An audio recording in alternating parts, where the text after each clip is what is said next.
కళ్ళుండి చూడలేని కబోదులు తెలుగుదేశం పార్టీ నేతలు అని ఆగ్రహం వ్యక్తం చేసిన ఎమ్మెల్సీ డాక్టర్ మొండితోక అరుణ్ కుమార్.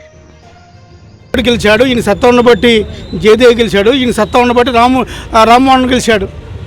మరి మిగిలిన 22 చోట్ల ఓడిపోయారు కదా. మీకు సత్తా ఉంటే మరి ఇక్కడ ఎందుకు గెలవలేదు మీరు? సో ఇవన్నీ అర్థం పర్థం అవగాహన రాహిత్యం, బుర్రలేనితనం. ఏదో మాట్లాడాలి, మైక్ పెడితే మాట్లాడాలి. వచ్చారుగా బోరీలు గారీలు వచ్చారుగా, మహా మేధావులు వచ్చారుగా. ఆ మేధావులు చెప్పానండి ఏ విధంగా కేసీఆర్ నాన్నగారు గెలిచారని.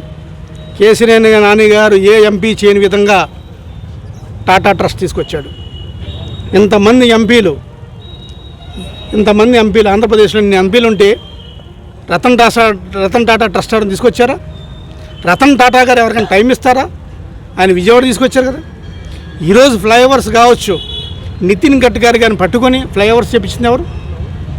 కేసీఆర్ నాని గారి గురించి మాట్లాడే అర్హత వాళ్ళకి లేదు.